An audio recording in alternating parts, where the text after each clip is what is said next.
Welcome to the Haney Biz Project with Mark Haney. Mark is a serial investorpreneur and the chief dreaming officer of the Haney Biz Companies. He's working tirelessly to ignite the entrepreneurial revolution and share the inspiring stories of the region's most influential leaders. Coming to you from the Marquee Media Studio, here's Mark Haney. Yes, this is the Haney Biz Project, and we are on a mission to ignite the entrepreneurial revolution right here in our hometown of Sacramento. We are entrepreneurs, helping entrepreneurs, one entrepreneur at a time, one conversation at a time, and that conversation, it always begins with one simple question. Are you hanging or are you banging? And I am here with my main man, Marcus Haney, the Marine entrepreneur. Hanging or banging today, buddy? I am banging, fired up to be here. New time, new opportunity. Excited to hear from our guest today. Banging is when we are at our very best opportunity. So now, what does that look like for you, the Marine, but now entrepreneur? Well, it's getting to hang out with you, right? Getting to hear the stories of our local entrepreneurs here in Sacramento, and maybe take away a little golden nugget. There's always a golden nugget on this show because we tell stories. These stories are meant to inspire, educate, and connect us, because as entrepreneurs, so often we feel alone. But when you listen to the Haney Biz Project, when you hear the stories of the most successful entrepreneurs, you see yourself in those stories, because it's not always easy, but we find a way to battle, to figure out a way to persevere and ultimately overcome. But every week we sort of ask this question in our newsletter, the revolution, and today's question, this week's question is it better to underpromise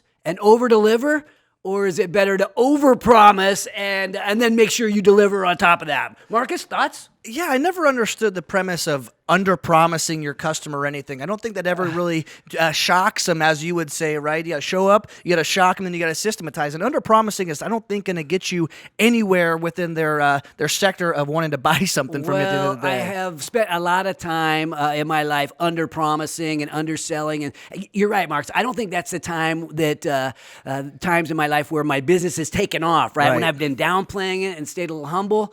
But when I've had the courage to talk about what we're the best at, what my team is the best at, and sometimes we don't think about that. What in the world are we the best at, right? What can we be the best in the world at? You're an industrial supply guy, right? So there's got to be, as a Marine, you were the best in the world at killing people and breaking things, right? But now what about in industrial supply?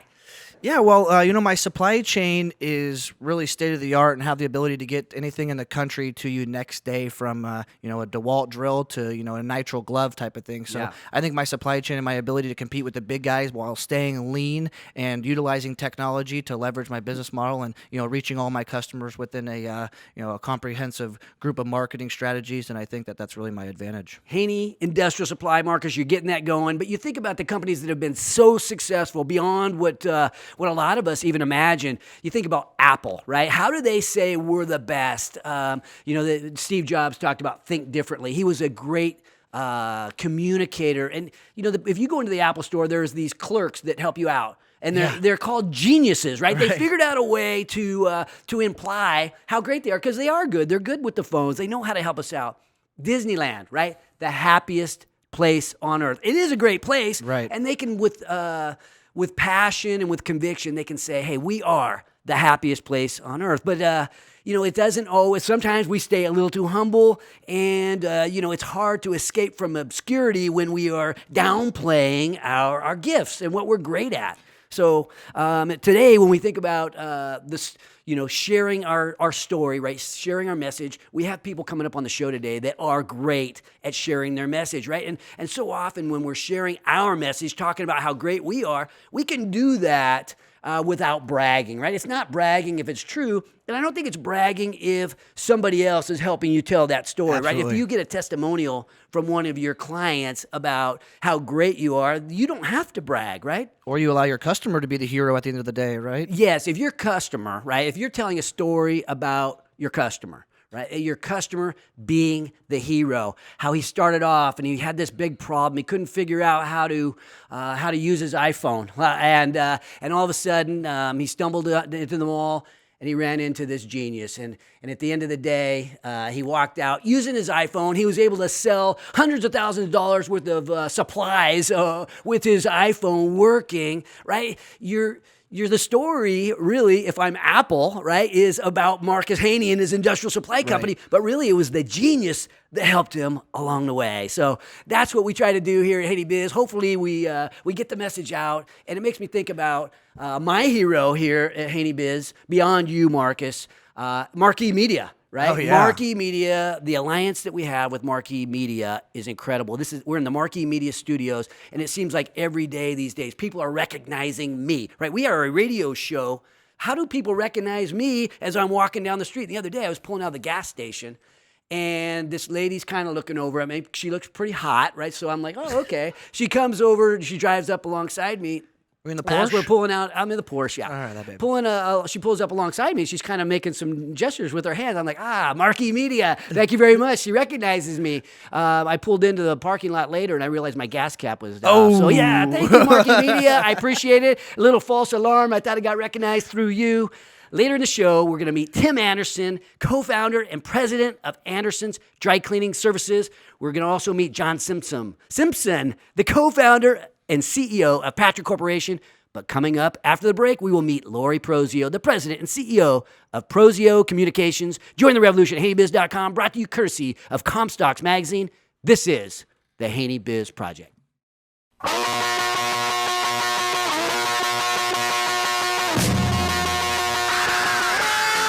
Now, back to Marquee Media Studio and the Haney Biz Project with your host, Mark Haney. All right. Welcome back to the Haney Biz Project, brought to you courtesy of Comstocks Magazine and California Backyard.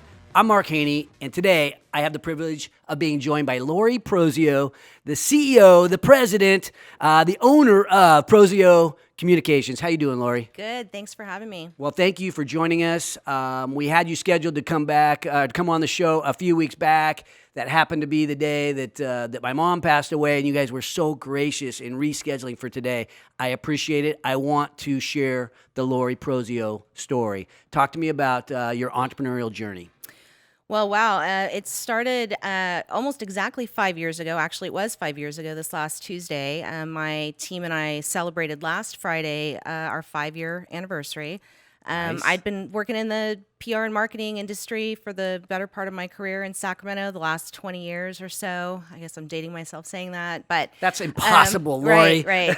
And, after working for a couple of different agencies and doing kind of a stint in the tech corporate side of things, I just decided it was time to get out there and try it on my own. And so 5 years ago, with 3-year-old twins in tow, mind you, I decided it was the perfect time for me to go out and start my own business. And I launched Prosio Communications in June of 2013, and we're now 5 years in, and we have 15 full-time folks working for us. Congratulations on that you. success. You're based out of the South Placer area. Roseville. Mm-hmm. You're based out of Roseville, and I'm thinking back to when you first launched the business. Did you take your children to work, or did you keep them out? How did that work? No, I mean, before I started my own company, I was working for another company, so I had a great opportunity to be able to bring my kids to work with me. I took a short amount of time off, and then they came to work with me, and they were kind of the little office mascots for a short period of time. I love it. But when I started my own company, we did it kind of the same story as a lot of regular entrepreneurs, where you're at the dining room table kind of sorting out, what am I going to do? How am I going to do this? My first 2 staff came on board within a couple of months, and they'll tell the story that I had 2 3-year-olds running around the house, banging on the piano, playing. Meanwhile, dogs napping on the floor, and all of us sitting at the table the way we do with a glass of wine, figuring out how we were going to do this thing and grow it to where we are today. Well, what was the feeling like when you first started? Were you had this big dream, I'm assuming, and was it easy? Was it scary? How did it feel? It was not easy. It was a little scary, but I was really fortunate that because I'd worked in this industry for such a long time, I had a lot of relationships.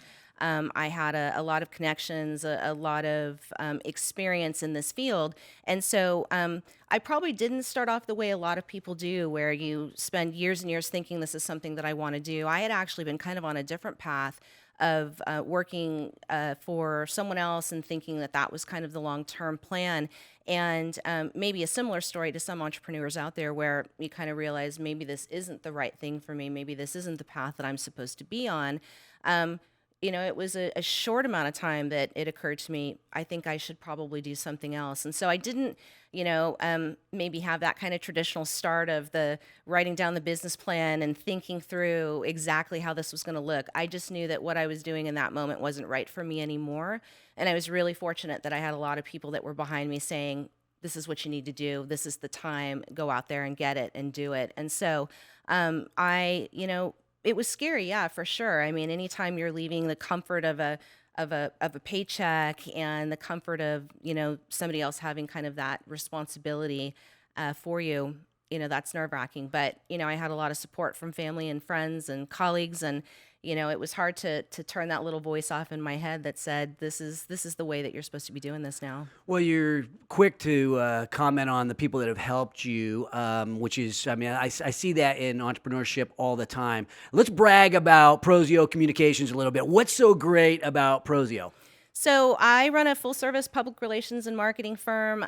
We have done a lot of really great work for some really interesting organizations. One of the things that I think we're the most proud of is that we've been involved in some really major behavior-changing campaigns over the course of many years, but certainly as Prosio Communications, we've done a lot of kind of life-changing type things. We handle all of the communication services for the state of California for all their traffic safety messages. So we've been working on distracted driving and anti-DUI efforts and pedestrian safety efforts. And so one of the kind of mantras of our office is that we work on projects that are really meaningful to us and that also change people's lives. And so that was kind of the core of our business, was getting out there and working on things that we could actually help people save lives and work on projects that were really meaningful. Yeah, incredible. So thinking about the question of the day about under-promising and over-delivering. I have this thought that it's hard to grow your business if you're always under-promising. What camp are you in on that? I don't think I'm in either one of those camps. I mean, I certainly wouldn't say that we're in the practice of under-promising and over-delivering. I think we're probably somewhere in the middle. We want to set really good expectations with clients so that they have an understanding of what it is that we can do for them. And then, so I wouldn't say that's an under-promise, but I think we also have kind of as a general rule among all of us, and that's one thing I can say for everyone that works on my team, is that we've all got a really strong drive to do our absolute best all the time and to exceed expectations. So, we match our expectations with our clients when we start, but we always try to go a step above and beyond that to make sure that we're giving them, the absolute best that we have. So you're dealing with clients in the government, and it sounds like larger corporations. Do you do business in the small business realm, or is it larger entities only? No, I'm on the board of directors for the Roseville Area Chamber of Commerce, so I have a lot of interaction with a lot of small businesses. We do work for a variety of different types of organizations. So we've done a lot of work with government agencies, but we also work with local, small and mid to size businesses. And we've also done some work with some really big brands. We've had a long-term relationship with 7-Eleven. We work with International Sportsman's Warehouse, so Expo rather. So it really depends on the needs of the client. But ultimately, at the end of the day, the way that we choose to work with people is we look and see, are these people that have something, a cause or a product or a service that they offer that we believe in?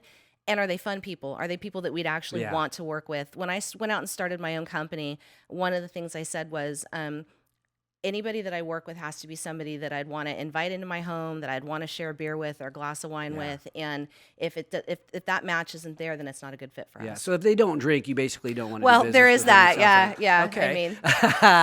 I mean, so just thinking, I always ask the question, we try to keep it lighthearted, right? Are you hanging or are you banging? Banging's when we're at our very best, at our very best opportunity. And as an owner and CEO of a 15-person successful marketing company, I mean, what are you doing when you're at your very best? Like, what's your thing? Oh, gosh. I think I go through this phase of trying to figure out what I'm not doing on a regular basis. I think, right, like most entrepreneurs, you're a CEO of business, you're kind of got your hands in everything.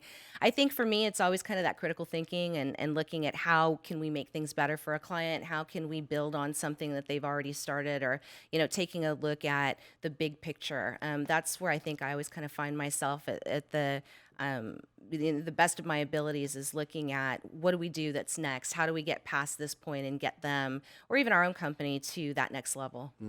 Well, closing thoughts here. We only have a minute or two left, but we talk about sharing stories. You're an expert in that realm and helping get the message out. Talk to us about what small businesses can do, medium-sized businesses. Those are the majority of our listeners. What can we do? What should we be thinking in terms of telling our story and getting our message out? Well, I think it's important to, you were talking about, is it bragging if it's true? I mean, I think we are our own best storytellers, and identifying opportunities to be able to share our experiences, whether that's through some sort of nonprofit organization that you can work on behalf of. I always highly recommend to new businesses and people that are just getting started to join your local chamber. It's an excellent way to be able to meet people, to network, to get involved in philanthropic efforts. But really, I think at the end of the day, it becomes about realizing the relationships that you have and finding the best ways to be able to utilize those. You have people and connections and contacts that are willing to get behind you and support you, and really trying to identify those folks and support them along the way as well, and everybody grows together. Thank you, Lori. Words of wisdom from Lori Prosio Communications, sharing her story of winning and helping us small business people along the way to build our dreams as well. Coming up after the break, we will meet John Simpson, the co-founder, CEO of Patra Corporation. Join the revolution at HaneyBiz.com, courtesy of Audi Rockland and DCA Capital. This is the Haney Biz Project.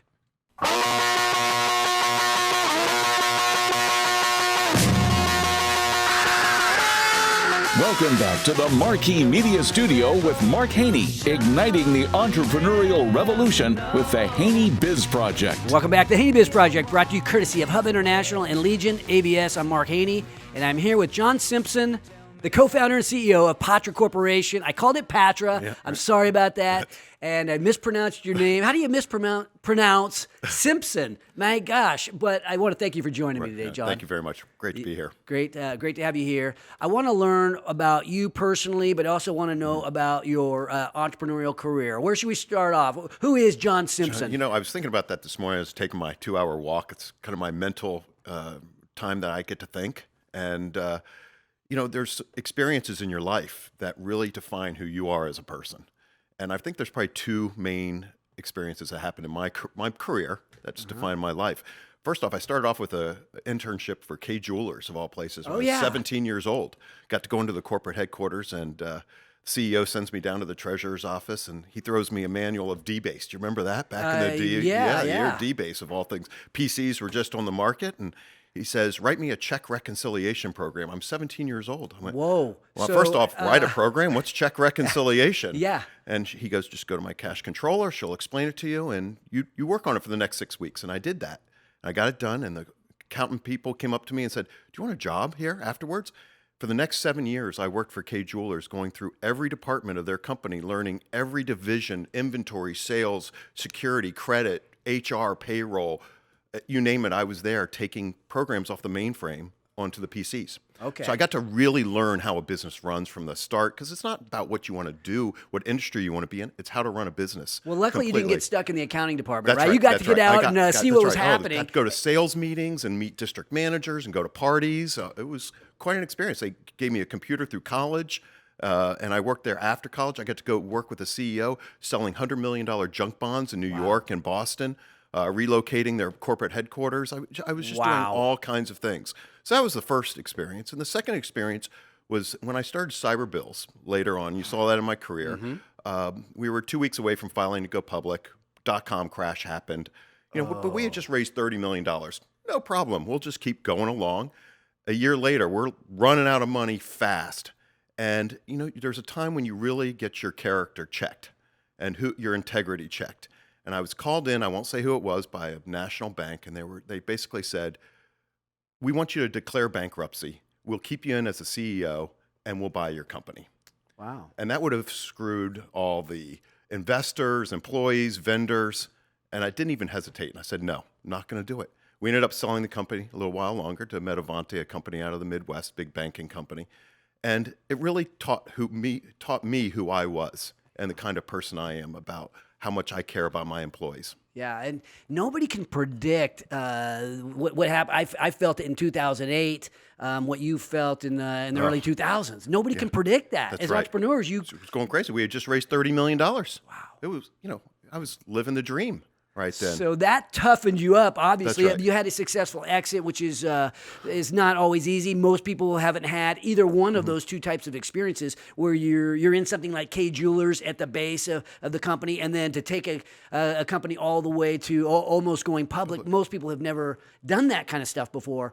But now, how has that transitioned your career? Now you've got something in Patra Corporation that is going gangbusters. Yeah, it's incredible. And it was interesting you were asking, and I'm going to jump right to it. Is it better to shout from the rooftops or go the humble route? And obviously, when we started Cyberbills, we were shouting from the rooftops. We were raising all the money. We had the VCs, GE Capital, and we were out there competing and doing all the marketing, and we got our competition, and it's buying advertising space and doing the ads and spending $2 million a month was our burn. That was shouting from the rooftops. And I don't think that was the best approach. Okay. Because it didn't really teach our people that what we were doing was the right thing. We were just out there saying we were doing something. We hadn't even really built this company yet, but we were saying we were greater than we really were at that point. So we didn't have a foundation to fall back on at that point in time. So when I got into this space, and I fell into this space, I didn't know anything about insurance. I still don't know anything about insurance, but I've learned a lot about the insurance industry. And when we got in, I just basically stayed under the radar. We started with 4 people over in India and myself here in the US doing a little bit of work for one insurance company. And then we got a second, and then we got a third. And I wasn't out there bragging about it. I was just learning and building the infrastructure and the chassis, if you will, for what I knew was going to come down the line, and just take the patience. And I think it depends on the industry you're with, the types of investors you're dealing with, about that approach that you need to take. In the insurance industry, it's about stability. And we really needed to make certain we showed them that we were a stable company. And we had to do that through gaining experience and training people in India and the US. We now have 2,500 employees in India. We've got 230 people working out of their home around the US, 37 states, all different kinds of communities. And we did that through just staying under the radar, getting the best customers, the biggest insurance companies to believe in us. And now we're coming out from the underneath and starting to shout about how great we are as a company, because we can support it. Yeah. And if anybody that comes to us, we now have the scalability to really grow fast. Well, what do you do for insurance companies that's so helpful that you want to shout from the rooftops about? Well, the industry is going through a lot of change right now. Just like financial services brought in fintech. I don't know if you've heard that. Now they're talking about insurtech in the industry right now. And so the insurance industry is going through a lot of changes. But on top of it, people are leaving the industry in droves, not because they want to, but because they're retiring out and new people aren't coming in. Young people aren't dreaming about going and being in insurance.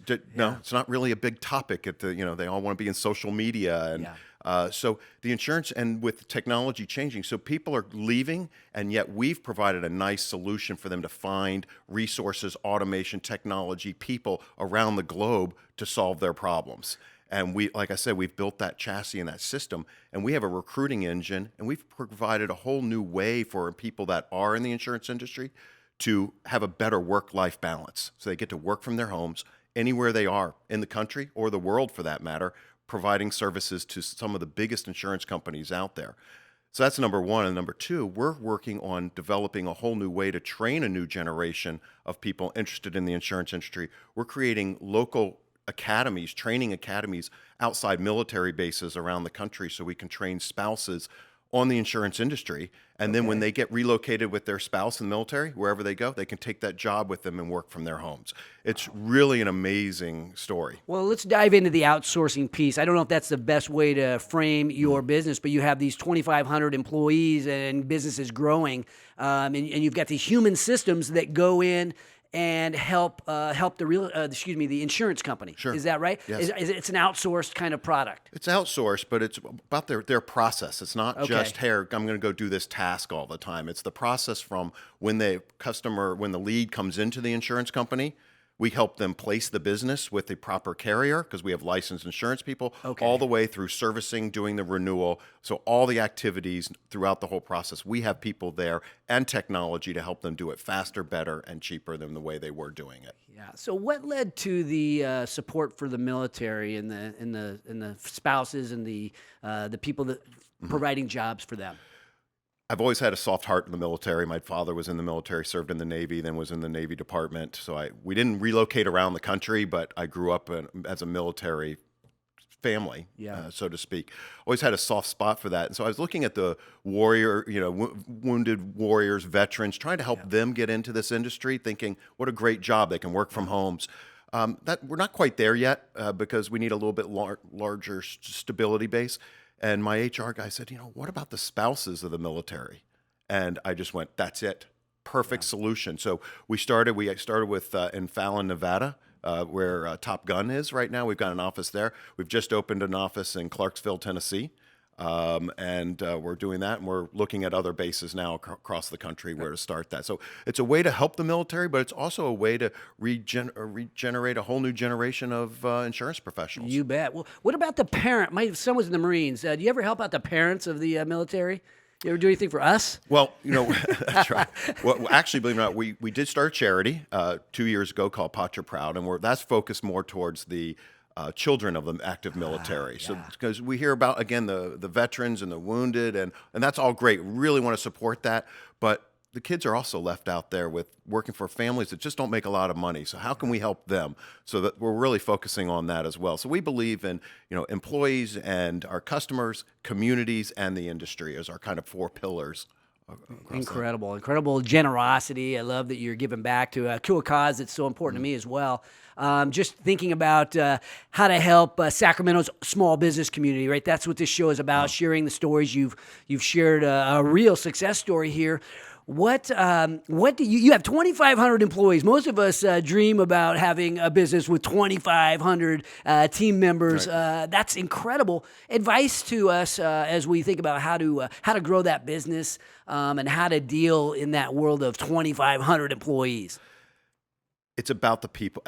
I've heard this every entrepreneur that sits down with you, and Lori was even saying it's about the people that you surround yourself with. And I believe that integrity and honesty are number one. And I know Uber's using this phrase now, do the right thing, but I've been saying that to my people for years, is do the right thing. And if you do that, it'll come around. It's easy to take the shortcut path and do the wrong thing and get rich fast, but that comes back to haunt you. And I've seen it over and over again. Do the right thing by your vendors. Do the right thing by your employees.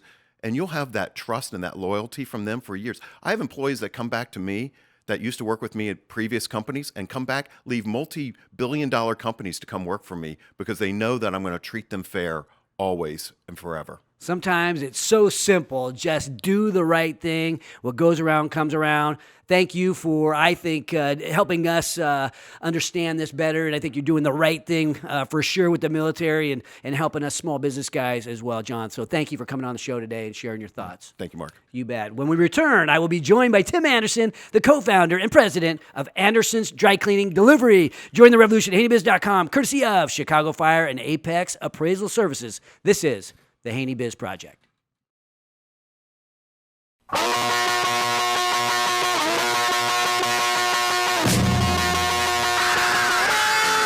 And now, back to the Haney Biz Project with investorpreneur Mark Haney, coming to you from the Marquee Media Studio.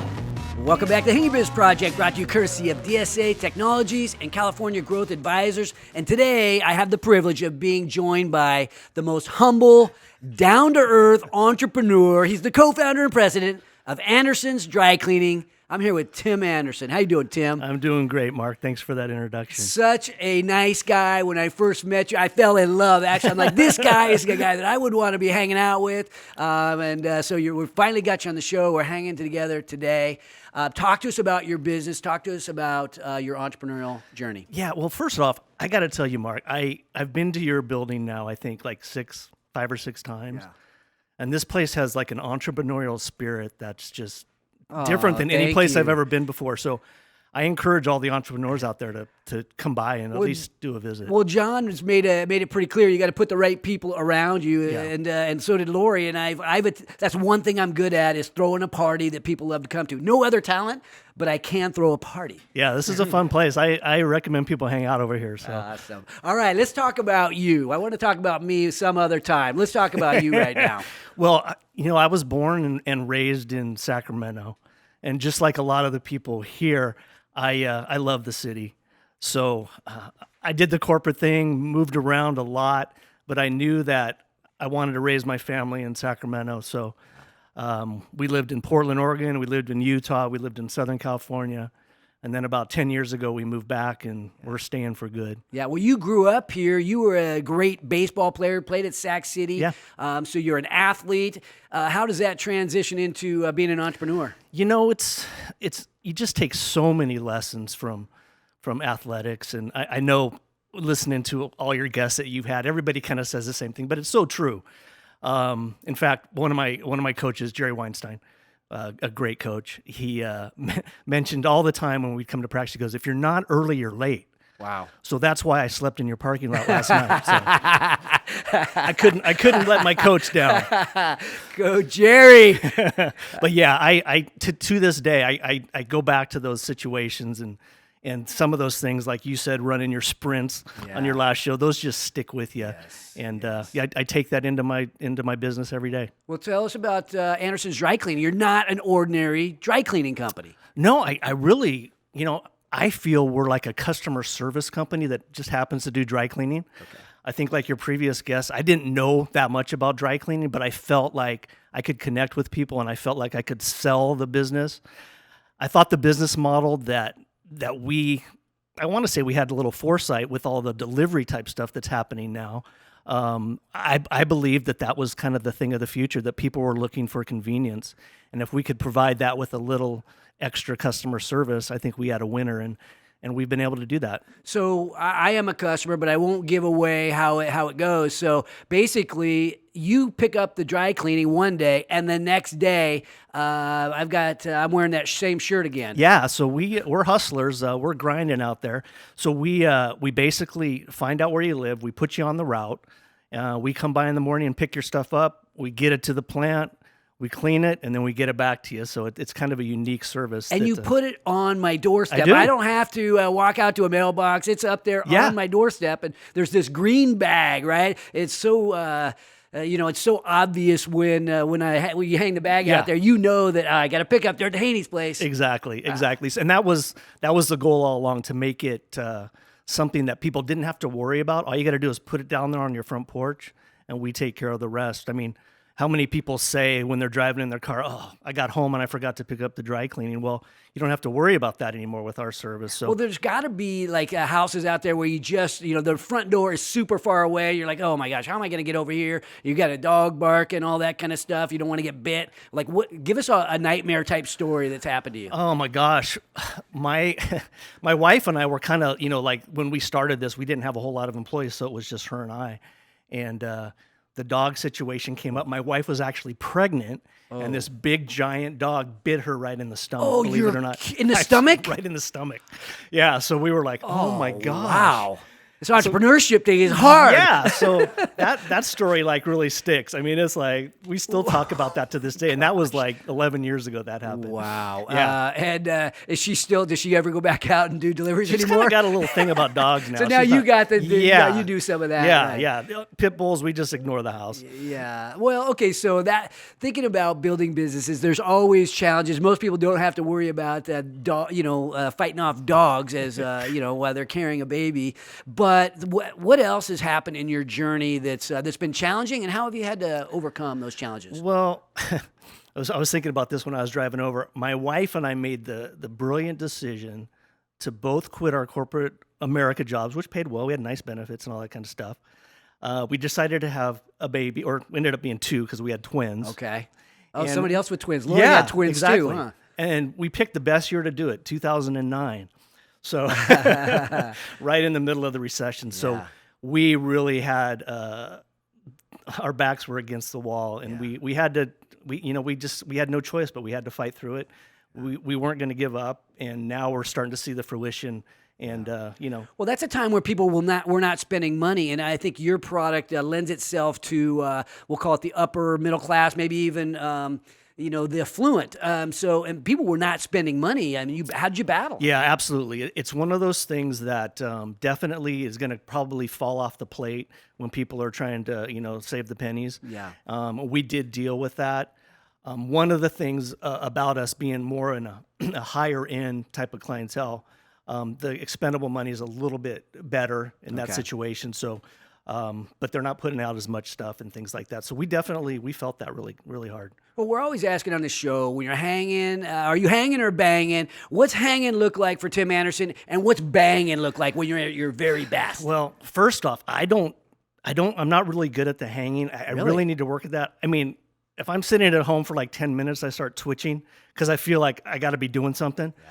So, I mean, I'm 50 years old now, and I still haven't really learned how to hang. And my wife tells me all the time, "You just need to learn to relax, go on vacation." So let's go to Cabo together. Yeah, let's do that. I'm all in for that. Okay. And then banging. I mean, I'm a real early riser because I find that early in the morning, there's not a whole lot going on. Not a lot of people are moving around, so you can kind of take your thoughts in. Yeah. But come about 9:00, man, it's just crazy in my industry because people get home from trips and they need to pick up off schedule and something's wrong at the plant. So there's always something going on. And it's just like, after that morning ends, it's like, you are it's banging all day long. It may be picking up product, or it may be supervising a team that's washing the clothes. Absolutely. Okay.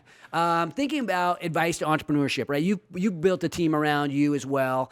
You're very integrated into the business. Advice to entrepreneurs who are sort of trying to build that small business as well. Yeah, I think if you believe, and I did believe in our business model, I think if you believe in your business model, you just have to stick with it. And one of the things that I didn't have a lot of when I first started was a little bit of patience.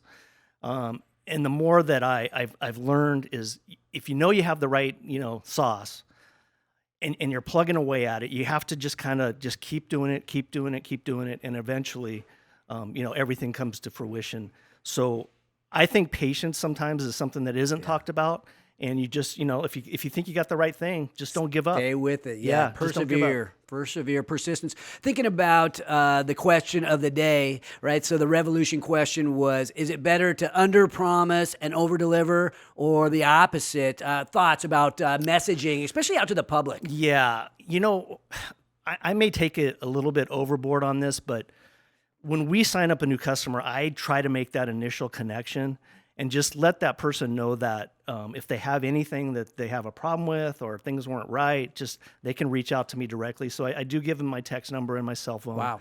So yeah, sometimes that's not so great. And when you get up early, so we can text you like at 6 a.m. Yeah, what time can we start texting you? I can get texts at 4 a.m. sometimes. Yeah, like, hey, I got the wrong shirt. I'm like, oh God, there goes my sleep. But yeah, so I don't know. I just think we're always trying to overdeliver. We really are.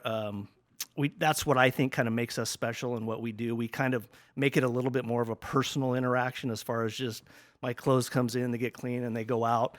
I want them to know who I am and what we stand for, and let them know that I will always make it right if there's anything that happens that's not up to par. Very cool. Well, I want to thank you, Tim, for what you do for me as a client, right? So I am a customer, and we here at Haney Biz Marketing have worked with you. You may have even heard the Tim Anderson testimonial in between on the show at a time or two, and also looking forward to working with you as an investor in helping grow your company. And I think there's a lot of things that we can do, because when you invest into rock star entrepreneurs, I think anything is possible. And I think I look forward to growing Anderson Dry Cleaning along with you and your wife. So thank you very much. Thank you so much. Yeah, Mark. you bet. When we come back, I will share my takeaways, bring back Marcus on. We'll have some closing thoughts, and maybe even share a little bit of stories about finding our gift, finding our secret sauce, and whether to underpromise and overdeliver or go the other way. Join the revolution at HaneyBiz.com. This is the Haney Biz Project.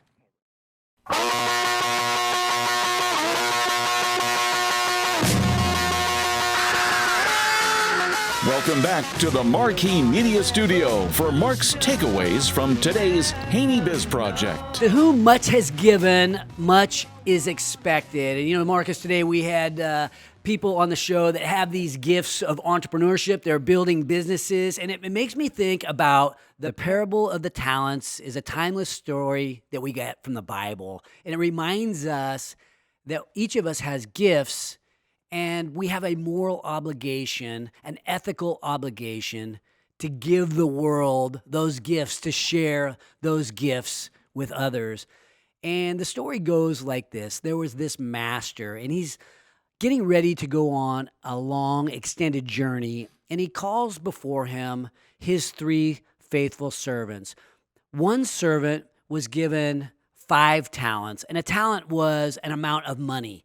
The second servant was given 2 talents, and the third servant was given 1 talent.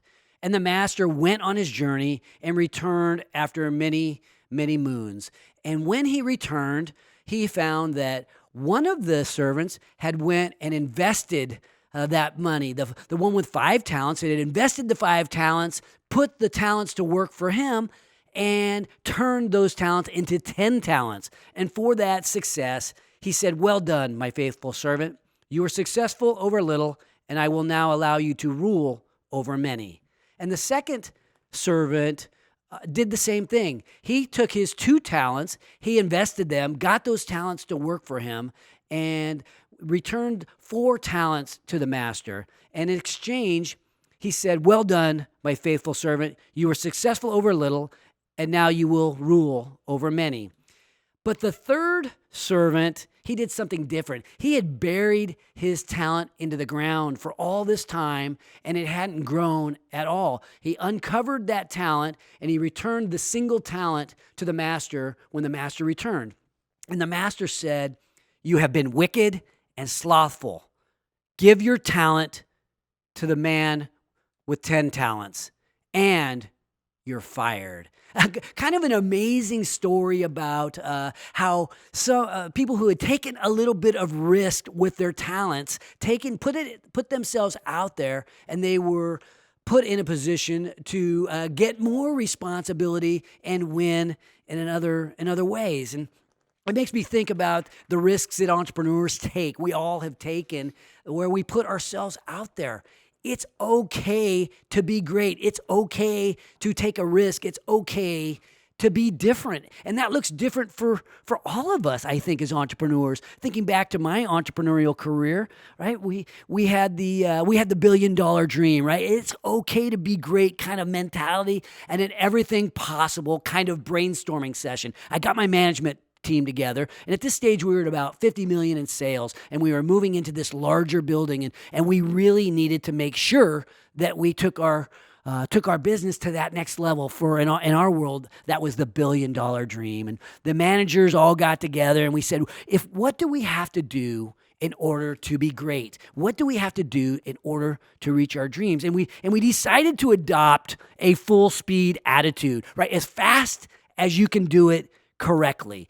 And that attitude meant the leaders having to step up and lead by example. It also meant that we had to lead vocally. It's okay to be great. It meant running inside our office, right? We had a 70,000 square foot call center inside sales building, inside Salesforce. And it meant that as employees, as leaders, we needed to run when we crossed the sales floor to run over to accounting or run to an office, right? We ran, we physically ran. And what happened was that was infectious.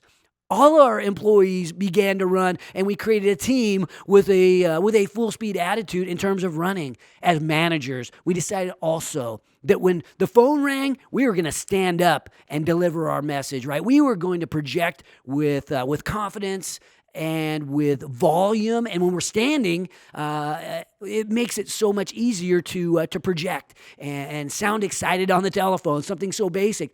But as we stood up, as managers began to stand up, guess what happened? Our team began to step up as well. Stand and deliver, running full speed, making calls 10 by 9 in the morning, 10 calls by 9 o'clock in the morning. As the managers began to adopt this full speed attitude, we found that the entire team began to do that. It's okay to be great. As crazy as these things are, running around offices, standing and deliver, it's what we do when we have to go out and do something important and change the trajectory of our career. Whether we're an athlete on the baseball field, as Tim mentioned today, running sprints after practice. Well, maybe we should stay after and run extra sprints, right? It's okay to run more sprints than the rest of the team and go out on your personal journey to be the best that you can be on the athletic field. As an employee, we look around and we think, how am I doing as compared to the rest of my teammates? It's okay to be the MVP. It's okay to work harder. It's okay to come in early and stay late and do all the extra things that make you the most valuable player on your team. And if you're on a team that doesn't have that mentality where the boss, you're going nowhere, well, maybe if you're going nowhere on that team, maybe you need to invest your time into another team, a team that's a little bit more driven, a team with the attitude of, we are going to change the world. And I think if you're a business owner, if you don't have that attitude, if you're not trying to build something where you're the best, if you don't have something that you're proud of, that you can share with your teammates about how you're going to change the world, if you can't bring around the full speed attitude, the everything possible mentality, well, maybe you need to think about how you might make a change in your business. So just a little shout out to everybody out here who's helping me to change the entrepreneurial revolution into something that's a lot more real. It is possible if we bring out our gifts. So as I think about what can I do, what's my everything possible, if I'm giving everything I have to this entrepreneurial revolution, I have to bring in the right people. And I have built an incredible team, but it is about to get stronger. I am bringing on Monique Brown. Monique Brown is as integrated in the entrepreneurial ecosystem here in Sacramento as anybody in Sacramento. So she is going to go arm in arm with me as we battle to help entrepreneurs in Sacramento. My team is about to get a heck of a lot stronger, and my team is already fantastic. So Sacramento, think about your talents. Ask yourself if you're using your God-given talents to the best of your ability. Are you tracking with where you need to be? Are you attacking that dream full speed? If you're not, we need to do that. So I want to thank Lori Prosio, John Simpson, and Tim Anderson for sharing your stories, and to all those fighting the good fight for our freedom, our security, and our way of life. To the 13 stripes, to the 50 stars, and to the one American parable, always worth fighting for, yours. Never above you, never below you, always by your side.